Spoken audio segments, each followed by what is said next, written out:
Kaixo eta ongi etorriak magazinera, gaur urriaren 28 da eta gaurkoan bi elkarrizketa izanen ditugu. Lehenik eta behin, Iraitz Lazkanorekin egonen gara, bera UEMako lehendakaria da eta hain zuzen ere gazteen ikusentzunezkoen inguruko azterketa bat egin dute eta datu horiekin parlamentura legebiltzarkideekin batzera joan dira, hain zuzen ere Nafarroan ETB 3 beharrezkoa dela aldarrikatzera. Bigarren elkarrizketan berriz, Angel Erro idazlearekin egonen gara, berak atera berri duen poema liburu bat, liburuaren inguruan, lanaren inguruan, solasean. Baina hori baino lehen has gaitezen betiko edukiekin. Hasteko efemerideak. 1922ko urriaren 28an Italian Erromako martxa. Benito Mussolinik gidatutako faxistek Erromarako ibilaldia hasi zuten, gobernua bereganatzeko asmoz, bi egun geroago Italiako lehen ministro izendatuko zuten. Eta 1942an Krakoviatik, Poloniatik, Belzekeko suntxidura zelaira 8.000 judu, tartean 2.000 ume, eraman zituzten naziek. 1962ko urriaren 28an Kubako misilen krisia. Sesbek Kuban zituen misilak erretiratzeko agindua eman zuen. Krisi hau gerra hotzeko tentsiogunerik handienetarikoa izan zen eta urriaren 14tik azaroaren 20ra Estatu Batuen eta Sobiet Batasunen naiz Kubaren artean izandako gatazkari ematen zaion izena da. Eta 1982an Espainian PSOEk gehiengo absolutua lortu zen Felipe González presidente izendatu zutelarik.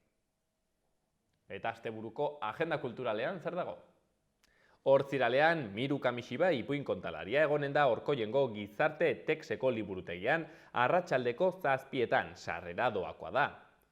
Eta futbolistok Zuaitz Gurrutxagaren bakarrizketa Antsoaingo antzokian 7:30. Larun batean berriz, Lorategian Teatro Paraiso, Atarrabiako kulturretxean 6:30 antzerkia. Igandean berriz, bihar taldearen eskutik klik-kla, birzikla, txontxongiloen ikuskizuna Uharteko kulturretxean, arratsaldeko 8:30. Eta Altsasu antzezlana Atarrabiako kulturretxean 3 herriren partetik 7:30. Gaurko egunkarien azaletan, ea zer dagoen hortziral honetan. Diario de Notiziasen azalean, PFZ-aren kenkaria, 35.000 eurora artekoa izango da, eta errenta baxuei mesede handiagoa egingo die. Errenta txikiagoek 3%tik gorako beherapena izango dute ziurrenik, eta zenbateko handitu ahala murriztuko da. Erreforma fiskalak errenta aitorpena ez egiteko muga zabaltzen du, 12.600 eurotatik 14.500 euroetara igaroz. Argazkian berriz, kamioiak eta izenburuan A1 errepideko kamioientzako bidesaria 2023 amaieratik aurrera. Hainbat bidetan arian ezartzeko plana. Berri gehiagotan, Nafarroan enpleguaren sorrera hoztu eginda 3. hiruhilekoan. Foru komunitateak 1,2 milioi bisitari jaso ditu aurten. Baita ere, NUPek INEF eskainiko du Iruñan eta Tuteran fisioterapiarekin INEF gradu bikoitza aterako du. Diario de Navarran berriz, Nafarroan lur falta salatu dute eraikitzaileek eta lurtzati bakoitzeko pisu gehiago egitea eskatu dute. Inflazio handiak eta interestasek higiezinen merkatua geldiarazten dute. Argazkian patxaranaren bilketa mekanizatua eta izenburuan patxarana minimoetan. Eguraldi txarra dela eta kanpaina baxuena izan dute. 270.000 kilo bildu dituzte. Beste berri batean diruaren prezioa berriro igotzen da inflazioaren aurka borrokatzeko. Gara egunkariko lerroburuan Siemens Gamesak salgai jarri ditu Asteasuko eta Mungiako lantegiak. Siemens Gamesa Alemanian egoitza duen multinazionalak atzo eman zuen Mungiako eta Asteasuko lantegien etorkizuneko salmentaren berri. Lakuak euskal enpresen eskaintzak entzuteko eskatu du. Argazkian 3 pertsona ageri dira eta izenburuan ikusmin handia piztuta iritsi da irati. Lerroburu gehiagotan argi berdea ekindarri energia ekoizteko eta kontsumitzeko kooperatibari. Eta Alex de la Iglesiaren hitzak zutitzeko modua inguruan duzun faltsukeriari barre egitea da. Berri egunkarian ere, Siemens Gamesak salgai jarri ditu Asteasuko eta Mungiako lantegiak.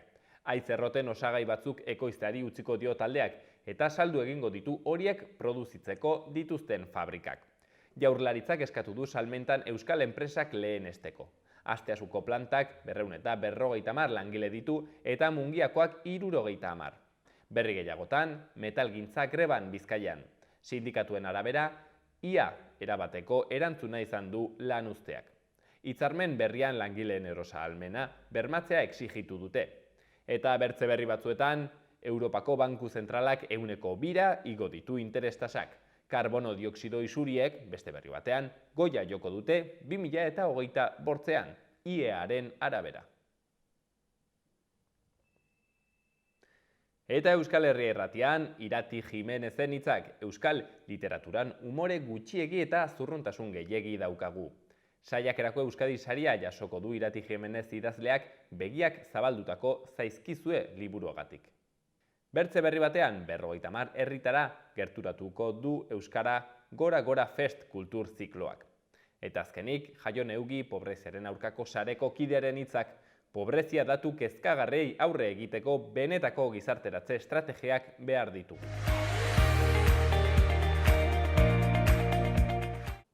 Asteburuko eguraldia. Gaur udako giroarekin jarraituko dugu. Kantauri isurialdeko beroenak 30 gradu ingurura iritsiko dira bertzegun batez, 25 gradu ingurura hegoaldean. Zeruan erdi mailako odeiekin eta goi odeiekin jarraituko dugu momentu askotan ugariak izango dira, baina ateri egongo da. Hegoaldeko edo hego ekialdeko haizea harro ibiliko da. Gaur ere baso sute arrisku handia edo oso handiarekin jarraituko dugu. Bihar larun batean nobedade batzuk espero dira arratsalde partean, ordura arte ildo beretik jarraituko dugu. Goizaldean berriz ere ohikoa ez den beroa izango dugu eta temperatura maksimoak 28-30 gradura iritsiko dira ipar partean. Zerua odeitsu egongo da, erdi mailako odeiekin eta goi odeiekin, baina ateri eutsiko dio. Arratsaldean kostaldean haizea ipar-mendebaldera aldatuko da, nabarmen jaitxiaraziko ditu termometroak eta gauean behe-hodei batzuk ekarriko ditu mendebaldera bereziki. Litekena da egunero temperatura minimoak azken orduetan neurtzea. Baso sute arriskua altua edo oso altua izango da. Eta igandean aipagarriena temperaturaren jaitsiera izango da. Nabarmen jaitsiko dira temperatura maksimoak eta ohikoagoak diren balioekin geratuko gara. Zeruan hodeiak ugaritu egingo dira eta euria apur bat utz dezakete, batez ere mendebaldean eta arratsaldean. Haizea aldakor ibiliko da, ipar osagaikoa nagusituz, ahul bizi.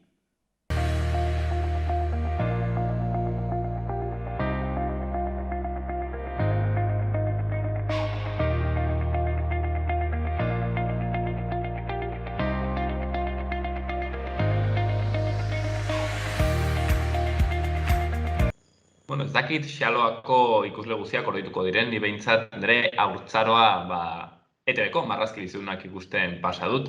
Hor, dela Shin-chan, dela Doraemon edo dela Martin Mystery, hoiekin hasi ginen, hain zuzen ere, nerea bezalako belaunaldiak, eta hortik ere, haunditz ikasi genuen gu konturatu gabe, euskara bera normalizatzen genuelako, euskara bera,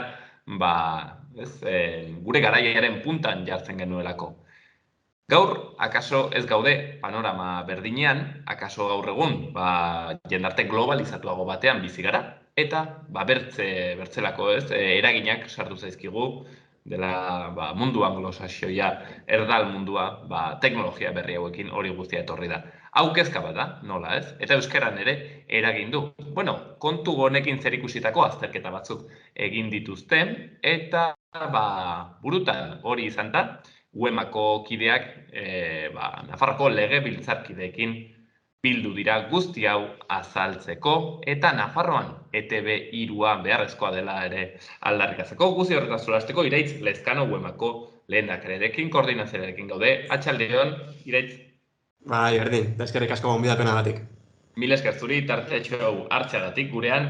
Bueno, Iraitz, ea gaitzaren sintetizatzeko azterketa bat egin duzue, okerrezpanago, eta azterketa horretan, begiratu duzue, zein den gazteen ikusentzunezkoen erabilera, zein den kontsumoa, zein dire jorara aurkitu dituzen emaitzak horretan? Bueno, lehenengo eta behin, egin duzun aurkezpen horri dagokionez izatea pixkat zahar sentitu erazin duzula, ni dragoi bolarekin hasitakoa naiz. Ni ere bai, naiz. Ni ere dragoi bolarekin. Bueno, hoxe, ez? Pasaren astean izan ginen Nafarroako legebiltzarrean, indugun ikerketa honen berri ematen, inditugu ja 11.000 inkesta UEMako herrietan, eta, bueno, niretzako hor aipagarriena UEMako kide diren herriak herri bereziki euskaldun eta arnasguneak direla, ez? Da ikerketa horren emaitzak, bueno, aztertu behar direla testuinguru horren barnean. Orokorrean inditugun azterketan arabera gazte eta haur hauek euskara darabilte 70%-tik 80% bitartean, bizi arruntean, bai eskolan, bai lagun artean, hau da, ingurune euskaldunekoak dira, eta gaina euskeraz bizi direnak edo, ez? Eta, bueno, garbi ikusten dena ikerketan orokorrean, joera pantailen munduan erabat bestelakoa dela, ez? Bi mundu paralelo baldin badira bezala, eta bizi errealean, ez? Euskara baldin badarabilte, pantailen munduan euskarak presentzia oso murritza daukala, eta gaztelera ez den beste erdera batzuk ere, gero eta presentzia nabarmenagoa daukatela. Baino, Iraitz, aldi berean erratzen duzu, erabilera 70%-tik gorakoa dela, beraz, ez dakit, pentsa dezakegu, bueno, ez da inlarria ere. Ez da inlarria, baina hasiera baten ikerketa hau egitera eraman gintuen kezka izan zen poliki-poliki pantailen munduan, ez, gaur egunain garrantzitsua den esparru guzti hori beste hizkuntza batzuetan erabiltzen baldin bada, horrek berorrek ez ote duen eragina izango hizkuntzaren eguneroko erabileran ere. Ez? Eta nik uste dut hori horrela dela, ez? Azkenean egunerokoan hainbat ordu pasatzen baldin badira, ez dakit, ez? Musika, sare sozial, telebista, film, plataforma eta abarretan beste hizkuntza batzuetan poliki-poliki horrek eragin izango duela eta inguru horiek euskaldun izateari usteko arriskoa badagoela. Karo, nola baitere igual, gertatzen nahi dena da, nola erratan dugun, ari garela, ez, gure aurreko belaunaldiek ereindako uztatik bizitzen, ez? Nola baitere hau da, haiek, ez, egin dute lan pila bat euskaren, eta orduan guk normalizatuko euskara, baina, karo, oraingo belaunaldiak sortzen badire bertze sozializazio erdaldun honekin, kontuz, agian urrengo belaunaldiak ez dute erabiliko 70% euskara, baizik eta gutxiago, ez? Hori da arriskoa pentsatzen dut. Bai, hori da, eta azterketa honetatik abiatute egin ginen azterketa, ez? Nik uste azkenean sozializazio, aipatu esun bezala, ez? Sozializazio eremu horrek asko aldatu dira, ja sozializazio eremuak ez dira bakarrik kaleak, plazak, tabernak edo abarrekoak, baizik eta, bueno, ez badagor beste mundu paralelo oso zabal bat, eragin itzela daukana, eta nik uste dut, bueno, ez, gero aipatuko jugun emaitza hori ikusita, emergentziasko, ez, urgentzia dela, horre neurriak hartzea eta mundu hortan ere euskarak dagokion presentzia izatea. Gainera, nik uste dut hautzuk hartzen duzuna aski garrantzitsua dela. Zeren ez da, ez dakit nola da, 70. hamarkadako testu inguru berdina, non egia da, telebista zegoen, ez, eta, bueno, komunikatiboki bere garrantzi izan du, ez, masa edabide bezala, baina egia da, garai horietan, ez dakit, bere zati, ez dakit, nola baitera sektoriala, marginala zuela gure sozializazioan, gure bizitzan, baina gaur egun pantailena bertze testu inguru bat da, ez, hasi eskolatik, joan etxera, bazkal orduan, lagunekin sozializatzeko era bat pantailaz inguratuta gaude, eta beraz, hau da, egoera kualitatiboki aski ezberdina da. Bai, nik hori oso nabarmena da, ez? Eta esango nuke gizarte ohiturak ere orokorrean aldatzen direla, ez? Plazak elkargune izatetik edo kuadrillak sozializazio eremu izatetik, igaro gara beste modu batera, ez? Pantailen bitarteko komunikazioak lagunen artean egiten diela, edo lagunak ere ja igual herrikoak bakarrik ez diela, baizik eta ez, azkenean interneten bitartez sozializazio hori munduko edozein puntako beste pertsona batekin egin daitekela, ez, eta horrek hizkuntzaren erabileran sekulako eragina duela. Hala ere, eta pixket, joateagatik konektatzen zuen, egin duzen aldarrikapen horrekin, Nafarroan ETV3 ere, beharrezkoa dela eremu guztietara zabaltzea, galdetzen nahi nizun, karo, gu, errandugun bezala, lehenago, hazi gara hori ikusten dragoi bola zeta, eta ez ikusten ETV-ko, kasuan ETV bateko marrazki bizi du noiek, baina gaur egun ez dago eskaintza gutxiago. Erran dut arazoa ez da eskaintza murriztu dela euskararen aldetik. Baizik eta, ez dakit, ez dela inbertze ikusten, edo bertze eskaintza batzuk lehentasun gehiago dutela edo gehiago ikusten direla, ez da?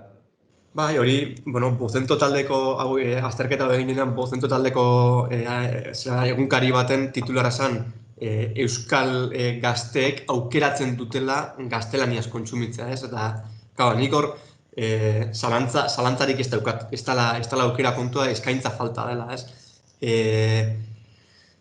Ikusi eskero euskera ze eskaintza dagoen, eskaintza egon badago, marrazki bizun orduak eduki ditzakegu, baina nik uste dut kontsumo horren kalitatea edo benetan modan dagoen euskaraz egotea, edo ez, guk aipatu dituzun marrazki bizun haiek, ez, guk kontsumitzen genituenak garai hartan punta-puntan edo berriak ziren marrazki bizunak ziren euskaraz. Eta gaur egun euskaraz kontsumitzeko dagoen aukera, ez dakit, ez da esango bigarren mailakoa, oso refritoa, oso behin eta berriz botatako izan daitekeela, ez? Eta hor, adibidez jartzen ginen, Doraemon. Gaur egun ETV irun oraindik ere ikusten dena Doraemon da, ez? Eta horrek nik uste dut nahiko nabarmen uzten duela inbertsiorik, behar besteko inbertsiorik bentsat ez dela egiten, ez bikoizketan eta ez produkzioan. Eta horri lotuta, badago beste fenomeno bat, ez, da herri euskaldunetan, familia euskaldunekoak ez direnak edo lehenengo hizkuntza euskara ez daukatenak ere, kalitatezko produktu bat euskaraz egiten denean, edo modan dagoen produktu bat euskaraz egiten denean, kontsumitzen dutela. Bereziki zei lotuta, fikzioari lotuta, eta hor, nahiko nabarmen ikuste zen guazen telesailak duen arrakasta, itzela da, esan bezala, familia euskaldunetakoak ez, edo etxean euskara jaso ez duten aurren artean ere. Ni beti kontatzen dut anekdota berdina, Iraiz, behin ascensore igogailu batean nola bazegoen aur bat, etzela euskalduna eta ikusten zuen bertze aur bat solasean euskeraz eta erraten zion bere amari. Joe, aur horrek Doraemonen bezala hitz egiten du, ez? Erran nahi dut, aur horrek etzakien euskeraz, baina ikusten zuen Doraemon telebistan, ez? Hada kontua. Hala ere Iraiz, niri harritzen dit, adibidez guazen bai, ez? Izan daiteke puntako nolabait ere produktu bat, eta beraz, hortik, ez? Lortzen da gantxo hori erakartzeko gazteak. Uste duzu, ez dakit, ez dela lortu berdina igual bertze kontu batzuetan, ez dakit marrazki bizidunetan, eta ez gara ari lortzen hor puntan egotea? Betu, ni lehen esan dagoa, pixka zahartzen gilditzen ari gara, baina Dragoi Bola guztia pasata gero, nik ez nuen ulertu zergatik Pokemon fenomeno hori euskaraz ezin izan zen bizi. Ez? Edo One Pieceekin erantzeko zerbait gertatu zen, bueno, nik adibatu ditu, ezagutzen dituenak ez pentsa aditu ezin gaian, baina One Pieceekin ere, ez dakit 160. kapitulu arte, gehialako zerbait arte euskaraz ikusteko aukera badago, eta hortik aurrera bikoizteari utzi egin zitzaion. Ez? Eta nik uste dut, horrek adibide esanguratsuak badirela, ez? Punta-puntako marrazki bizidunak nik izte ezagutzen egizan da, baina patrulla kanina bat euskaraz ez egote zergatik ez daukagu euskaraz, ez? Zer behar da, hor inbertsioa behar da, modan dauden gauzoiek unean bertan espaldin badago. Ertzaintza kaninoa. Badago euskaraz? Ez da. Ertzaintza kanina. Bale, ez dut lertu. Ez, baina hori, ez? Alako marrazki bizura punta-puntakoak, punta-puntakoak ez dut kalidadeagatik, baizik eta moda edo kontsumo aldetik. Euskaraz jasotzeko aukerarik espaldin badago, beste hizkuntza baten jasoko ditu. Eta gaztelaniaz jasotzeko aukerarik espaldin badago ere, ikusiko ditu beste hizkuntza batzutan. Eta hori gero eta gehiago ikusten den fenomenoa. Hau, botako izut galdera bixe polemikoa adarretatik joaten, baina badakit egon zela bere garaian, ez horitzen norek abiatu zuen eztabaida, baina zenbaitek defendatzen zuten, euskarak ere beharko zuela bere zabor telebista, telebasura erraten zena, ez? Azkenean jende kontsumitzen duena hori delako, eta zuk hori ez baduzu eskaintzen, jende joango delako Telezinkora. Ez dakit hor nola ikusten duzu Iraitz, akaso gehiago zure iritzi pertsonala, nik uste dut euskarak lehendik ere bizirauteko zailtasun itzelak baldin baditu, ezin diogula gaina eskatu perfektu izate arlo guztietan, ez? Eta uste dut neurri baten euskaldunok kondenatzen dugula euskara hori, ez? Perfekzio batera, eta perfekzio hortatik kanpo mundu oso zabala da. Eta mundu hortan ere espaldin bagaude, zailtasunak, lehendik zailtasuna baldin baditugu, horrek biderkatzen gure buruari zailtasun horiek biderkatzen ari garela. Eta beraz, nik uste dut beharrezkoa da, musika mota guztietan euskara presente izatea, telebista era guztietan izatea, zineman ere, zinema mota guztietan, nire gustokoetan eta bestetan ere bai, ez? Hizkuntza lotzen baldin badugu bakarrik gure gustoko gauzekin edo, gaztetxoei eskaintzen baldin badugu bakarrik, ez dakiz, dokumentala bakarrik eskaintzen baldin baditugu euskeraz, uste dut horrekin ez dugu hizkuntzaren bizirauta eta bizi berritza lortuko. Hoixen, zuk erran duzuna nola Doraemonek eta adiez Goenkale, bai, izan zuten ikaragarrizko arrakasta, ez dakit diren, nola baitere telebalore aldetik munduko programa honenak, baina bueno, lortu zuten jendean dena bat erakartzea eta ikaragarria, telebistako uste dut telesail luzeenetakoa dela Goenkale, hortik. Bai, edo kirol retransmisioekin, euskara gutxi egiten den kirol retransmisioiek ere, badaukate kirol horietako zaletasuna daukan jendea erakartzeko joera hori, edo euskaraz ondo ulertzen ez duen pertsona batek ere, ez dakit, Frantziako turra euskaraz ikustea, nik uste dut horrek badaukala hizkuntzara gerturatzeko ahalmen hori. Bueno, hain zuzen ere, kezka horiekin, zuek aldarri bat eramantzen duten aurrekoan Nafarroko lege biltzarkideei, eta aipatzen zenuten ETB3 Nafarro guztira zabaldu beharko litzatekeela. ETB3 Iraitz, hori da ETB-ren marrazki bizidunen arloa? Seila? Bai, ETB3 gaztentzako marrazki bizidun, da uste dut bestelako zerak ere bai, ez marrazki biziduna bakarrik, baina gaztetxoei begiratutako kanal bada.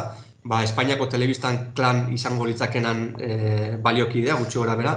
Eta, aipatzen genduna batetik, eskaintza aldetik indartu behar baldin bada, ETB3 Nafarroa guztian ikusi alizaten estrategikoa da, horrekin bakarrik ez dugu dena konponduko, esan dut, Nafarroko legebiltzarrean ginean aldarrikapen hori izan hainbestetako bat, baina bai, nik uste dut euskaraz ikusi ahal izatea, gero hitz egingo dugu, nahi baldin mozu horren kalitateaz edo kontsumitzeko daukan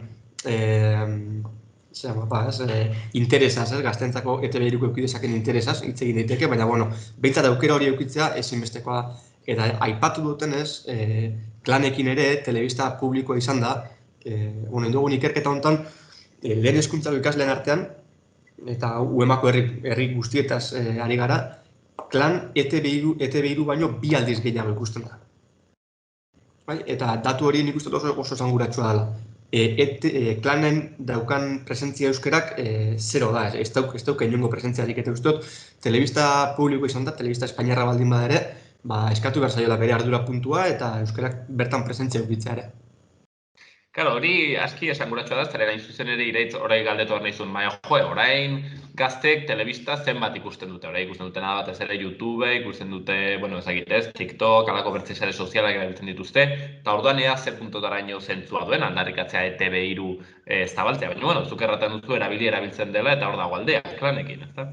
Bai, telebista ikusten da, hori garbi dago, ez dakit gaztetxoen artean 20% edo esan gutxi gora bera buruz nabil, baina telebistarik ikusten ez zuena, gero hor baloratzeko da ze puntu edo gazteek bereiek erabakita ikusten duten telebista hori edo gurasoek jarrita edo etxean telebista hori funtzionamentuan dagolako eta pasiboki ikusten duten, baina ikusi ikusten da, eta nik uste dut garrantzia galtzen baldin badikoa ere edo adinan gora egin ahala telebista gutxiago eta bestelako plataforma edo internet bidezko kontsumoa areagotzen baldin bada ere, telebistan eskaintza euskarazko edukitzea, hori uste dugu ezinbestekoa dela. Ez dakit, Iraitz, erantzunik jaso zenuten legebiltzarkideen partetik? Orokorrean jaso genuen izan zen, talde politikoen artean iritzi desberdinak egon ziren, baina orokorrean, eskertu ziguten realitate honen berri ematea, hainbat talde politikok gure irakurketarekin ere bat egite zuten eta ETB3 zabaltzeko eskaera hori mahai gainean jarri zuten. Berez hartutako erabaki bat da ETB3 zabaltzearena, eta arazo teknikoak direla eta atzeratzen omen dabilena, beraz, hainbat taldek gobernuari presio punturi egiteko ere baliatu zuten gure agerraldia. Eta gero beste alderdi politiko batzun partetik, hainbat kezka eta zalantza ere adirazi ziren, zergatik ez dan euskarazko hori kontsumitzen, ez? Pixkat lotuta hasierako hausnarketa horrekin, zergatik ez dan kontsumitzen, hainbatek Iriarte jaunak adibidez Navarrasunako aipatzen zituen faktore posible batzuk, batzan sesgo ideologikoa, hau da, euskaraz ikusi daitekeena, ez, mesa eta folklorea izango litzakeela, edo hori, edo ideologiarekin oso lotuta egongo litzakeela, eta, bueno, ez, hor azkenean erantzun genion, ez, gu hori, Doraemonez eta Patrulla Kaninaz ari garela, ez, hainbeste ideologiaz, baizik eta gaztetxoek kontsumitzen duten horri buruz, eta beste hausnarketa bat bazan, bere partetik, akaso mundu formalean edo ez, euskara maila jasoan zailtasunak dituela jendeak euskara maila hori jaso hori edo euskara arruntetik goragoko mailakoa ulertzeko, ez?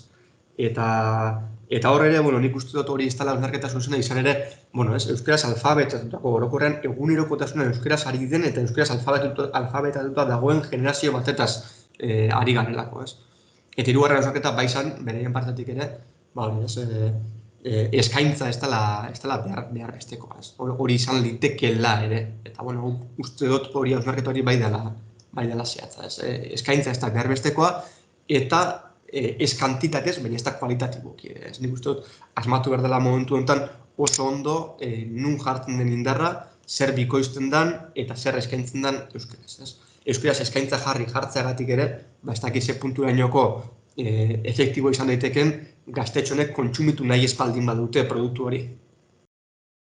Hortxe beraz, hasieran aipatzen genuena, puntako produktuak ekoiztea beharrezkoa dela, zuzen ere euskara bera defendatzeko. Atzo, sarean euskaraz ekimena eskolasean aritu ginen, eta horrek ere espiritu hori bera du, ez azkenean ez gaude puntan, azkenean jendarte hiper harin eta global honek jan egiten digulako. Iraitz gaurkoan hemen utzi beharko dugu, hortxen zuek egin duzuen azterketa, UEMak egin duena, eta aldarrikapen hori, Nafarroan ETB3, erraten zuten bezala, Karkastillotik, Karkastelutik, bastan ere ikusi alizatea. Iraitz Lezkano, UEMako lehendakaria, mila esker handiz da tartetxe honengatik. Eskerrik asko zuei. Elegante, Iraitz. Utzi barra.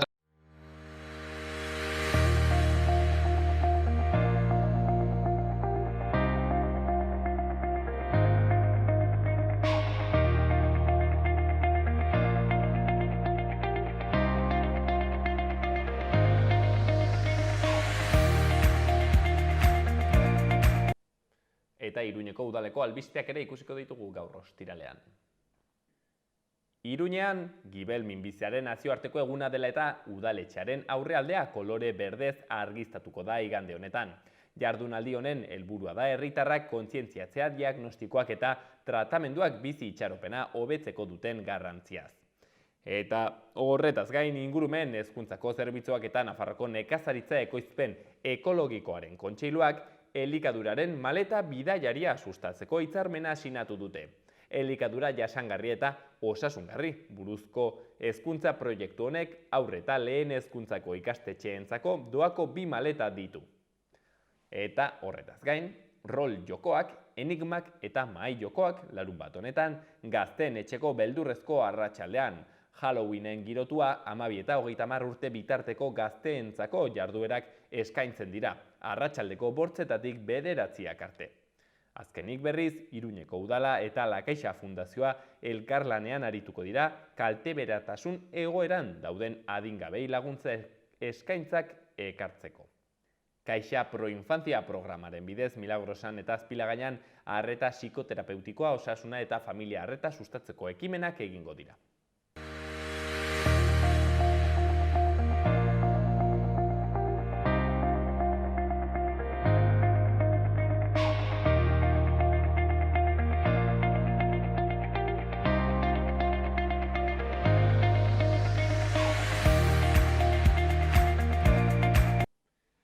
Badakizue, dena ez dela izaten politika, hemen magazinean kulturari ere egiten dugu tartetxo bat, eta gaurkoan hain zuzen ere, Angel Erroren poema liburu bat, irakurtzeko jarraibideak, azpititulu horrekin atera den Ereinek argitaratu duen liburutxoa. Hemen dugu gure eskuartean eta honetaz solasteko, nor eta Angel Erro bera dugu hemen platoan, arratsaldeon Angel. Arratsaldeon bai. Mila esker gurean egoteagatik.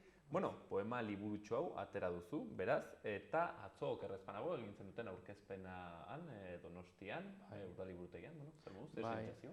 Hala egiten dira gauzak, hor egiten dira gehienak, eta Ongi, ni oso gustora egon nintzen, aspaldian poema liburu bat atera gabe, pixka bat hori eskarmentua, pixka bat astu eta galduta neukan, baina bueno, berehala hartzen zaio, berriro ere martxa. Bai, Beraz, hemen zure azken poema liburua. Bai. Poema liburu bat irakurtzeko jarraibideak. Bueno, nondik izenburu hau, edo nondik gaia bera, konta iguzu pixka liburu. Ba, bueno, buelta batzuk eman dizkiote izenburuari, hori, halakoa jarri nion berez, edo nire ustez pixkat graziosoa zelakoan eta erakargarria izan zitekeelakoan, edo jende gehiegi usatu ez zuelakoan, ez? Bai, jarraibideak baldin badira, norbaitek pentsa dezake, bueno, hain zaila ez da izan, hurbilduko naiz liburura, eta hala jarri nion. Gero ere koldarkeri bategatik ere jarri nion, hala zen, nik berez nahiago izango nuen behar bada bakarrik jarri izana poema liburu bat. Ez da nire lehenengo poema liburua, poema aurreko biei izen handinaiak eta poetikoa jarri nizkion.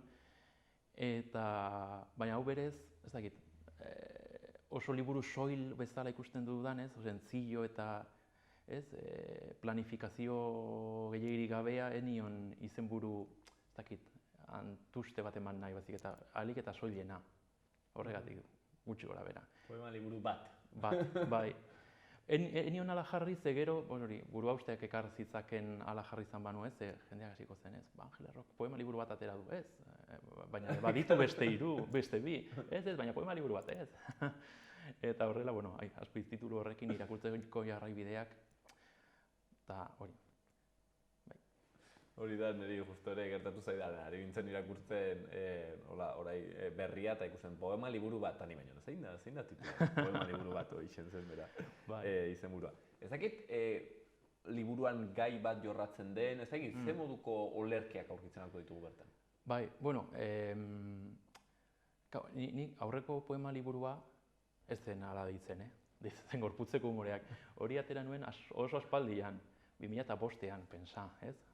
Oso aspaldian atera nuen, baina ez horregatik ez diote idazteari utzi denbora tarte honetan guztian, ez? Proiektuak izan ditut, ez?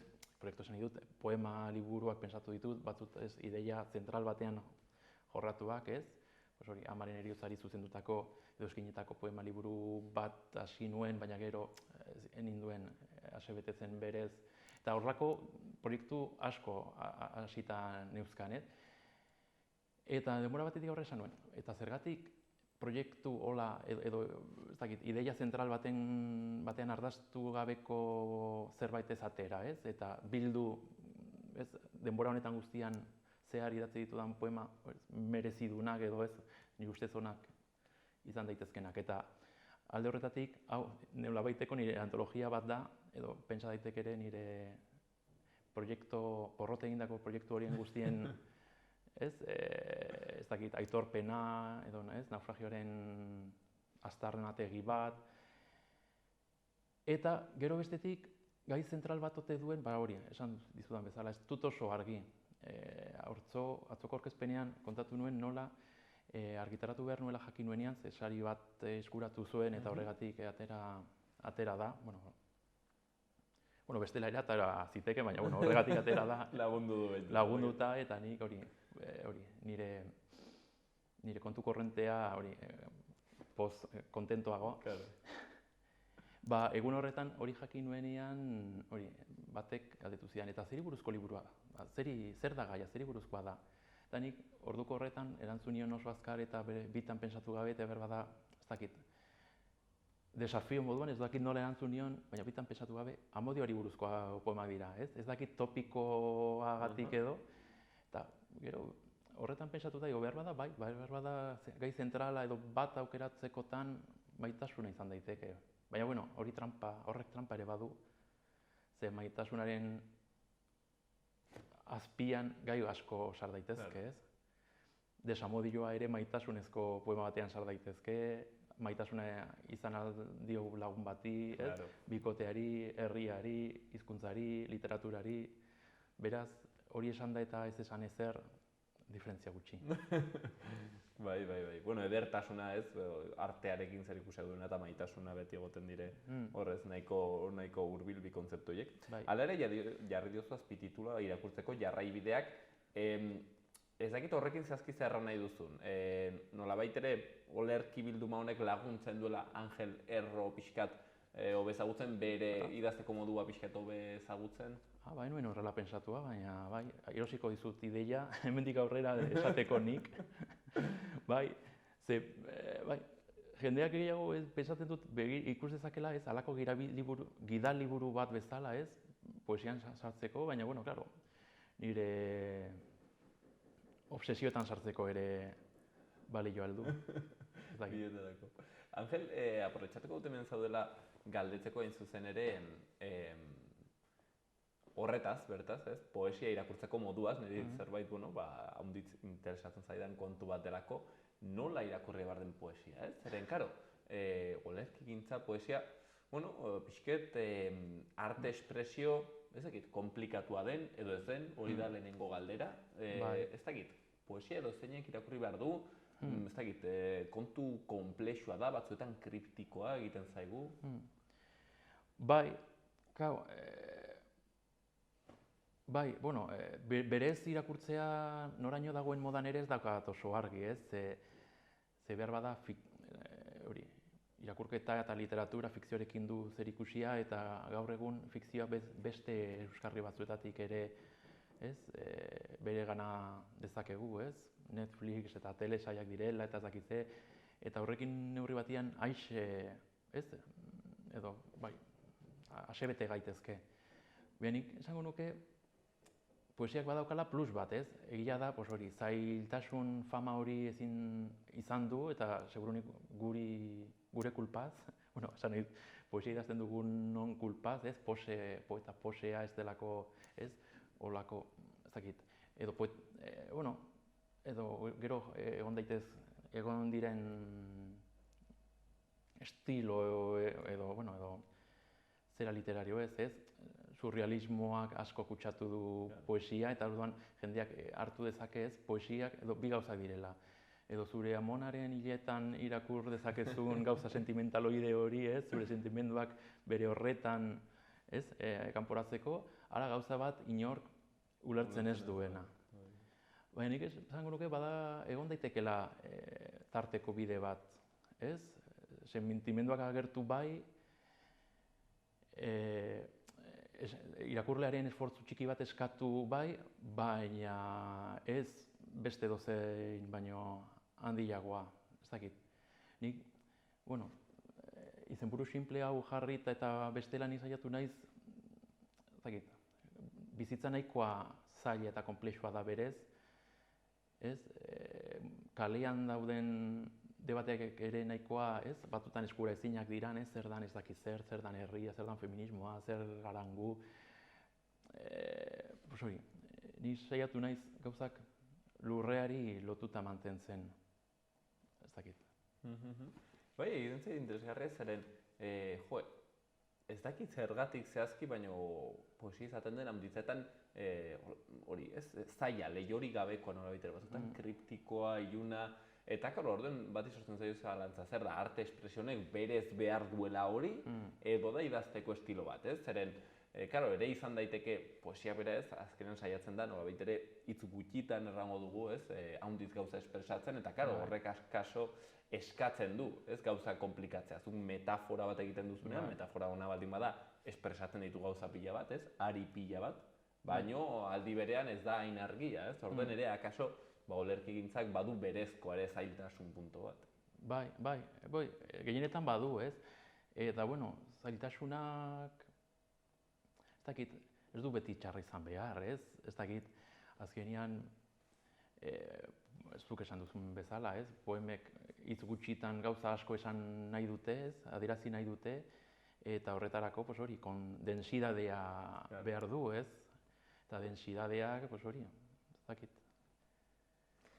Aipatzen duzu momentu batean, Angel, justo honen aritik erraten duzu, denbora behar izaten da azkenean poesiak hitza denbora geldiaraztea baitakar, ez? Nolabait ere hortaz eskatzen du poesiak hori. Eta orden, karo, badu holako paradoxa bat poesiak, ez?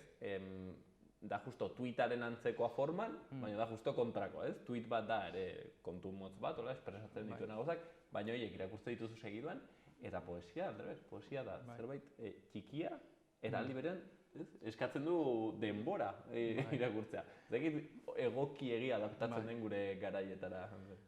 Nik denbora hor aipatzen dudanean esan nahi dut hori, batzutan ez, niretzat poesia da, gehienetan ez, hori, zuk sentitzen duzun sensazio fuerte bat, edo pensamendu fuerte bat, edo edertasunak, kolpatzen zaitu zerbait ikusita, edo... Eta zuk nahi duzu momentu hori geldiarazi, ez? Nolabait, ez? Baldin bada paisaia bat behar bada egin dezakezu, ez? Sakeleko telefono atera, argazki bate, eta gero Instagramera igo, ez? Jendeak esan dezan, ze polita, ezakitze.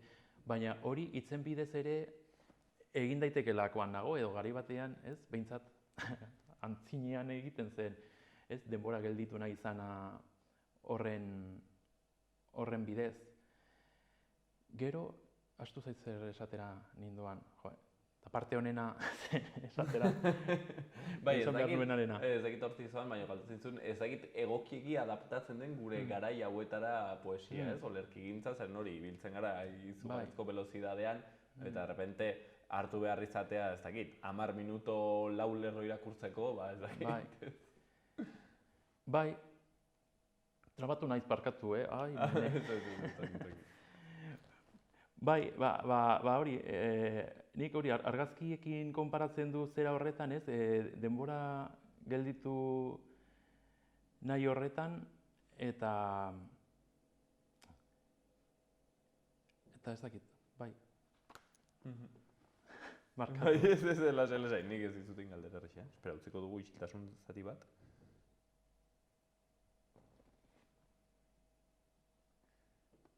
Angel, eta bertze galdera bat ere egin nahi nizun, izaten da, lehen aipatzen zenuen pixkatez, izaten dituen estigmak, poetak, eta bat izaten da aipatzen zenuen, ez? Amonaren hileta elizkizunetan irakurtzeko kontoia dira. Eta poesia ontizen izaten da, tristea, bezala, pausatua. Poeta bat izan daiteke alaia? Egin daiteke poesia alaia, Angel? Bai, horretan, batzutan pensatu dut, eta nik askotan esan izan didate, ez? Poeta edo idazle edo ezakit zer humoretsua naizela, ez? Naiz eta berez nik neure burua nahiko persona serio, kasi depresibotzat ikusi neure, depresibotzat ere ez, baina neure burua. Eta horretan egon naiz egunotan pentsatzen, egunotan eta luze daramat horretan pentsatzen, eta humorea eske oso kontu serioa da, ez? Humoreak interpelatzen dio ez sentimenduari, baizik eta inteligentziari, ez? Zuk norbaiten ateraldi zorrotz bat entzuten badiozu da, konektatu duzulako beste horrekin intelektualki neurri batean, ez? Sentimenduak beste bide batzuetatik doaz, ez? Poesia neurri batean eta jende askoren ustez sentimenduen bidezko konexioa da, baina ez dago zertan uko egin beharrik bestelako konexio bati. Esan nahi dut, konexio intelektual horri, ez? Eta horrekin lotuta, lehenagoko galderan, orain goratu naiz, zer esan behar nizun, nik batzutan poema eta txiste bat lotzen ditut kontu batian. Eta da, txistea kontatzen dakienak, ez? Nire naiz bat ere kontalari ona, ez? Txiste kontalari ona naiz bat ere, baina txisteak ongi kontatzen dituenak, hitz zehatzak esan behar ditu toki zehatzean, grazia, ez? Egon dadin, sortu dadin, ez? Ze kontatzen badu gaizki txiste bat, ez? Edo, hori, berezko graziarekin, baina baita ere, ez?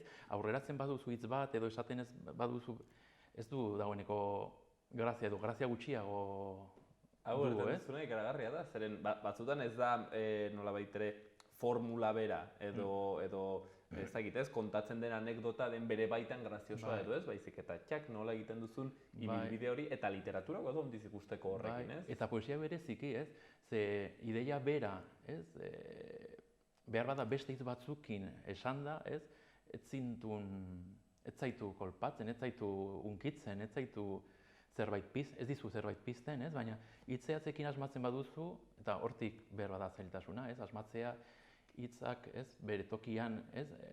Izan dezazun halako, ez? Bekainak altxaldi bat, eta izan dezazun, begira, enuen hau pensatua, ez da humorea, ez du zertan humorea izan behar, baina behar bada neurri batean mekanismo antzeratsuak darabiltzate biek. Baitere da, badirela, ezakit, nintzen pentsatzen, egiak, daude hortik, ez? Daude hortik zabalkanabatuak egiak, eta, saiatzen garena da, iristen, nola baitere, haietara ez, eta batzutan simplemente errateagatik ez, hori da egia, ez da iristen, nola baitere ez, behar duzuna da, batzutan harpatu bere bidea.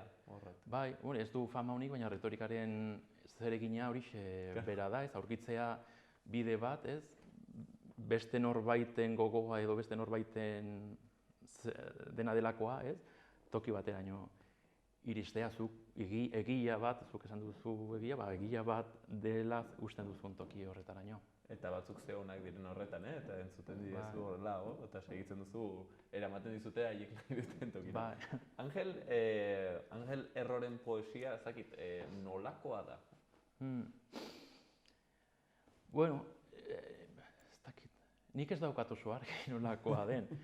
Badakit, ez dakit, neure poema bat ikusten badut noizbait, hori gertatu zaite ere, tipo antzkorra naiz, eta batzutan aurkitu neure gauzen artean poema bat pentsatuz ez dela nirea, eta esatea, ez dago gaizki. Neure burua ezagut ez dakit, baina ez dakit ere, ez dut nik esan behar. Nolakoa naizen, hori jendeak esan beharko dugu, ez? Nolakoa ez den, ez dakit horrek errazten dizkidan kontuak. Baina, nire poesiak hori, saiatzen, ez dut esango nolakoa den, esango dut nolakoa saiatzen naizen izateen. Eta, hori, umore janja bat daukana, ez? Zerbait ospatzen duena, ospatzea da gauza bat poetek askotan esaten dutena, ez? Ze azkenean bizialdi honetan daude gauzak, denbora oharkabean pasatzen zaigu gauza guztien, eta poesiaren zeriginetako bat behar bada horixe bera da, geldiaraztea eta esatea begira. Pausatu begira da hemen edoan. Bai, zoriontasunarekin gertatzen da gauza bera, ez zara konturatzen noiz ari zaren zoriontsua izaten, izateari utzi diozun arte. Eta orduan hasten zara pentsatzen, ze ongi pasatu genuen, edo ze zoriontsua nintzen karrera bitartean ikasten ari nintzela, eta ni saiatzen naiz, halako momentu batzuk, horiek, ez dakit, seinalatzen, instanteen. Zuen bezala hori da, argazki modukoak direla, azkenean, eta hor zenbat ari laxatzen diren. Ez dizut galdetu, Angel, isteko galdetu nahi nizun, azalean bera, agertzen zaigu hor pertsona bat, hor bere giharrekin, horako bibisekzio moduko bat. Zergatik erabaki da hori, pentsatu ez duzula zuk erabaki, ez dakit nola izan den, baina nola atera da hori? Neurri batean pozik nago baportadakin, galdetu zidaten nolako irudia nahi nuen, nik pixka bat azaldu nien, bi aukera nuen, gida liburua dela edo ez dela zehatzeko, behar bada Ikeak ekartzen dituen muntaketa plano horietako bat, baina ez zidaten horretan kasu egin. Hala, beste aukera zen,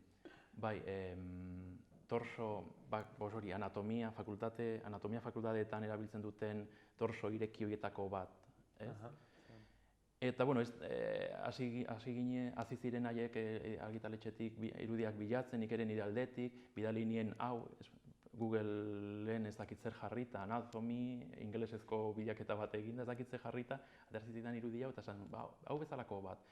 Eta gustatu zitaien beraiei, erosi zituzten eskubideak, eta ni oso pozik nago, ze, uste dut, kasi, liburuko honena portada da. Alegia bakarrik etxea apaintzeko bada ere eros daiteken liburua da. Ez dakit, ze irudi anatomiko bat izanik eta zientifikoa eta hori izan da ere, eta jarraibideak diren aldetik, hori itxura aldatzen edo itxuratzen edo duen arren, halako sensualidade bat ere badu irudiak, ez? Ez dakit, sensuala da, ez dakit guneska da mutila den, baina hori eskaintzen lepoa eskainiko balu bezala dago, horlako jarrera batian, eta nik uste dut hori, barruan zer dagoen laburbiltzeko balio du, ez? Bisturia bai, baina baita ere, ez, sensualidade eta, ez, maitasun kontu, ez, eta erotismoa ere aurki daiteken neurrian, horrelakoak topa daitezkelako hori, seinale bezala. Hitz ederroiekin utziko dugu, erramezala poema bat, hortxen Angel Erroren azkeneko liburua, seguru nago, liburu dena onditzetan aurkitzen alko dela, eta hoixen, erramezala, Angel Errorekin izan dugun hizketatxo hau, beti ere bere zutabeak irakurtzen alko dituzu hor jira horren azpian, berrian, eta kasu honetan azaleko irudi horrek erakusten zuen bezala, lepoa eta torsoa ere bai erakusten Angel Erro liburu honetan. Hola despeditu beharko nahi. Angel Erro, mila esker handi ditzuko denbora honengatik. Zuri.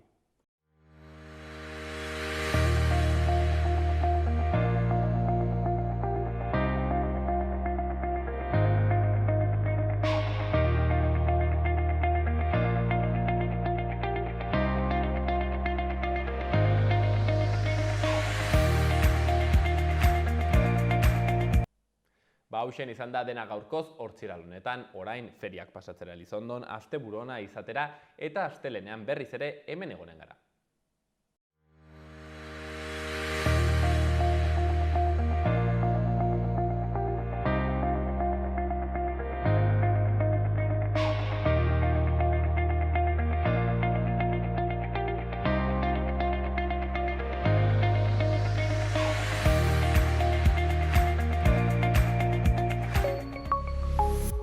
Gobierno de Navarra. Nafarroako gobernua.